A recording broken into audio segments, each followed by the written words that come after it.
കോടതി സർക്കാരിനെ പിടിച്ചോ എന്ന് ചോദിക്കുമ്പോൾ കോടതി സർക്കാരിനെ പിടിച്ചു എന്ന് തന്നെയാണ് എനിക്ക് പറയാനുള്ളത്. നമുക്കറിയാം, ഈ ഹേമ കമ്മിറ്റി റിപ്പോർട്ട് പുറത്തുവിടണമെന്ന ആവശ്യം വന്ന ഘട്ടം മുതൽ എങ്ങനെയാണ് സർക്കാരിൻ്റെ സമീപനം എന്തായിരുന്നു എന്നുള്ളത്. ആദ്യം സാംസ്കാരിക വകുപ്പിനെ സമീപിക്കുന്നു മാധ്യമപ്രവർത്തകർ, നമ്മളടക്കം. അതിനുശേഷം അവിടെ നിന്നും ലഭിക്കുന്നില്ല. പിന്നീട് വിവരാവകാശ കമ്മീഷനെ സമീപിക്കുന്നു, അവിടെയും തടസ്സം വരുന്നു. പിന്നീടും സമീപിക്കുന്നു. ആ ഘട്ടങ്ങളിലൊക്കെ സർക്കാർ എടുത്ത നിലപാട് നമ്മുടെ മുന്നിലുണ്ട്. വിവരാവകാശ കമ്മീഷനോട് തന്നെ സർക്കാർ എടുത്ത നിലപാട് നമ്മുടെ മുന്നിലുണ്ട്. ഏതായാലും അത് കഴിഞ്ഞ് റിപ്പോർട്ട് പുറത്തു വരുന്നതിനെതിരെ കോടതിയിൽ വന്നിരിക്കുന്ന 2 ഹർജികൾ, ആ ഹർജികൾ പരിഗണിക്കുന്നതുവരെ നിന്നുകൊണ്ടുള്ള സർക്കാരിൻ്റെ സമീപനം, ആ കാത്തുനിൽക്കൽ ആ സമയ കണക്ക് വെച്ച് നോക്കുകയാണെങ്കിൽ ആ സമയത്ത് സർക്കാരിൻ്റെ ആ കള്ളക്കളി കൃത്യമായി മനസ്സിലാകുന്ന തെളിവുകളാണ് അന്ന് പുറത്തു വന്നിട്ടുള്ളത്. ഒരു 2:30 എന്നുള്ള സമയം പറയുന്നു. 2:30 മുന്നേ 2 മണിക്ക് കോടതിയിലേക്ക് ഹർജി വരുന്നു. ഏതായാലും ഹൈക്കോടതി ഡിവിഷൻ ബെഞ്ചും സിംഗിൾ ബെഞ്ചും ഈ വിഷയത്തിൽ ഹേമ കമ്മിറ്റി റിപ്പോർട്ടുമായി ബന്ധപ്പെട്ട് വന്നിരിക്കുന്ന എല്ലാ ഹർജികളിലും എടുത്തിരിക്കുന്ന നിലപാട് സിനിമയിലെ സ്ത്രീകൾക്ക് അന്തസ്സോടെ ജീവിക്കാനുള്ള സാഹചര്യം ഒരുക്കണമെന്ന് തന്നെയാണ്. ഹേമ കമ്മിറ്റി റിപ്പോർട്ട് പുറത്തു വരണമെന്നും ഈ സമൂഹം ചർച്ച ചെയ്യണമെന്നുമാണ് അന്ന് സിംഗിൾ ബെഞ്ച് ഉത്തരവിട്ടത്. പിന്നീട് വന്ന 2 ഹർജികളിലും വന്ന തീരുമാനം നമുക്കറിയാം.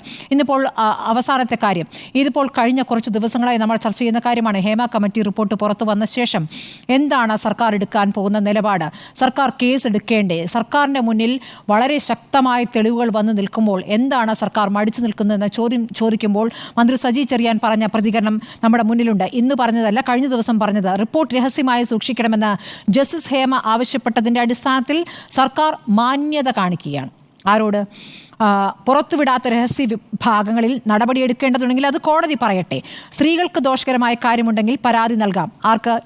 ഈ മൊഴി പേടിച്ചരണ്ട് ഹേമ കമ്മിറ്റിക്ക് മുൻപിൽ നൽകിയ അവരോട് പരാതി നൽകാമെന്ന് പറയുന്നു.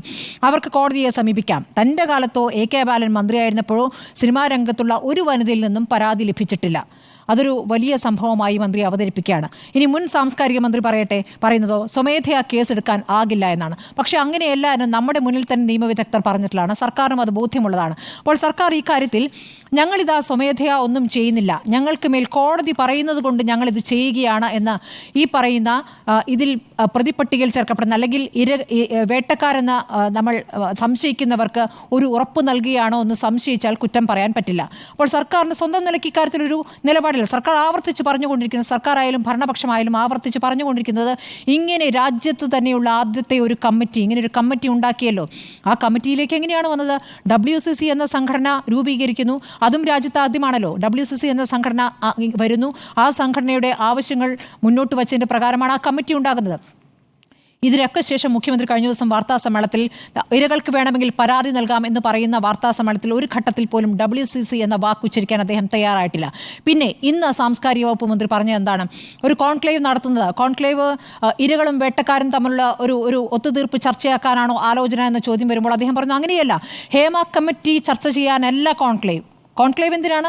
സിനിമാ വ്യവസായത്തിൻ്റെ സമഗ്ര വികസനത്തിനാണ്. അപ്പോൾ സമഗ്ര വികസനം ചർച്ച ചെയ്യേണ്ട സമയമാണ് ഇതെന്നാണ് സർക്കാർ ഇപ്പോൾ കരുതുന്നത്.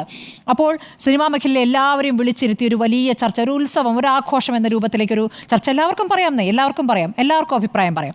ഈ രൂപത്തിലൊരു കോൺക്ലേവ് ആണ് ആലോചിക്കുന്നത്. അതുകൊണ്ടാണ് പാർവതി തിരുവോത്ത് ഇന്നലെ നമ്മളോട് പറഞ്ഞത്, അങ്ങനെ ഇരിക്കാൻ ഞങ്ങളെ കിട്ടില്ല. കാരണം ഇവർ വിളിക്കാൻ പോകുന്ന സിനിമാ നിർമ്മാതാക്കളുടെ സംഘടനയുടെ പ്രതിനിധി കഴിഞ്ഞ ദിവസം പറഞ്ഞത് ഈ ഹേമ കമ്മിറ്റിയെ തന്നെ സംശയിക്കുന്നുവെന്നും അവിടെ വന്ന് മൊഴി നൽകിയവർ യഥാർത്ഥത്തിൽ സിനിമാ പ്രവർത്തകരല്ലെന്നും വ്യാജ മൊഴികളാണ് നൽകിയിട്ടുള്ളത് എന്നും അത് പരിശോധിക്കണം, അതിനെതിരെ നിയമ നടപടി ആലോചിക്കുന്നു എന്നൊക്കെയാണ്. അപ്പോൾ ഇവരുമായിട്ടാണോ ഇവർ ചർച്ചയ്ക്ക് ഇരിക്കേണ്ടത് എന്നൊരു പ്രധാനപ്പെട്ട ചോദ്യമുണ്ട്. അപ്പോൾ WCC ഒരുമിച്ചുള്ള ഒരു തീരുമാനമായി പ്രഖ്യാപിച്ചിട്ടില്ല എങ്കിലും, കാരണം അത് കോൺക്ലേവിനെ കുറിച്ച് അവർക്ക് വ്യക്തതയില്ലാത്തതുകൊണ്ടാണ് ഇവർ ഒറ്റയ്ക്ക് അഭിപ്രായമായി പറയുന്നത് അവരങ്ങനെ ഒരു സ്ഥലത്ത് ഇരിക്കില്ല എന്ന് തന്നെയാണ്.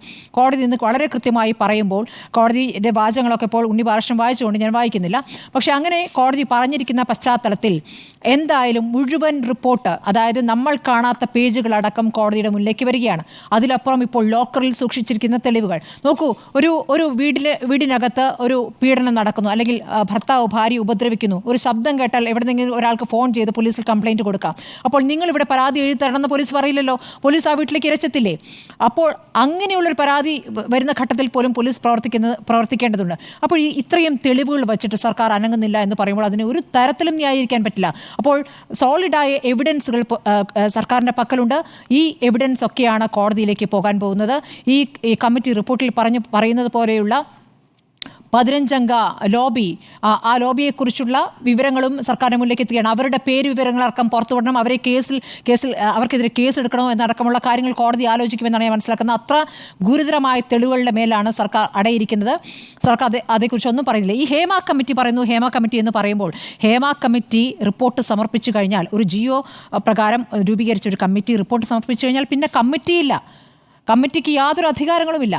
ജസ്റ്റിസ് ഹേമയാണ് അയച്ചത്, കമ്മിറ്റി പോലുമല്ല രണ്ടാമത് കത്തയച്ചത്. ഞാൻ മനസ്സിലാക്കുന്നു ജസ്റ്റിസ് ഹേമ എല്ലാ ഘട്ടത്തിലും ഇരകളുടെ സ്വകാര്യതയെക്കുറിച്ച് വളരെ ഒരു ആശങ്കയോടുകൂടി തന്നെ ഒരു തരത്തിലും അവർക്ക് കുഴപ്പമുണ്ടാകരുത് എന്ന കൃത്യമായ ആലോചനയിലാണ് മൊഴിയെടുക്കൽ പോലും നടത്തിയിട്ടുള്ളത്. ആ ആശങ്കയുടെ പുറത്തായിരിക്കും രണ്ടാമതും കത്തയച്ചത്. നിങ്ങൾ നടപടികളിലേക്ക് കടക്കുമ്പോൾ സുപ്രീം കോടതിയുടെ മാർഗനിർദ്ദേശങ്ങൾക്കനുസരിച്ച് വേണം മുന്നോട്ട് പോകാൻ എന്ന് പറയുന്നു. കോൺഫിഡൻഷ്യൽ എന്ന വാക്കിനെ അവർക്ക് ഇഷ്ടം പോലെ വ്യാഖ്യാനിക്കാം എന്നുള്ളത്. ഇനിയിപ്പോൾ കോൺഫിഡൻഷ്യലിറ്റി ആണെങ്കിൽ തന്നെ അത് സർക്കാരാണ് തീരുമാനിക്കേണ്ടത് അല്ലേ? അത് പിന്നെ ഹേമ കമ്മിറ്റിക്ക് പിന്നെ റോളേ ഇല്ല. അപ്പോൾ ഹേമ കമ്മിറ്റി എന്ന് പറയുന്നതും ഹേമ കമ്മിറ്റി പറയുന്നത് കൊണ്ട് ഞങ്ങളെല്ലാം അനുസരിക്കുന്നു എന്ന മട്ടിൽ സർക്കാർ പറയുന്നത് പരിഹാസ്യമെന്നാണ് അതിൽ പറയാവുന്ന വാക്ക്. ഏതായാലും കോടതി സർക്കാരിനെ പിടിച്ചിരിക്കുന്നു. ഇനി അങ്ങോട്ട് സീൽ വെച്ച കവറിൽ ഈ തെളിവുകൾ മുഴുവൻ കോടതിയുടെ മുന്നിലേക്ക് എത്തുകയാണ്. അത് പ്രകാരം കോടതി തീരുമാനിക്കും എന്തൊക്കെ കാര്യങ്ങൾ ഇനി പുറത്തു വരണമെന്ന്.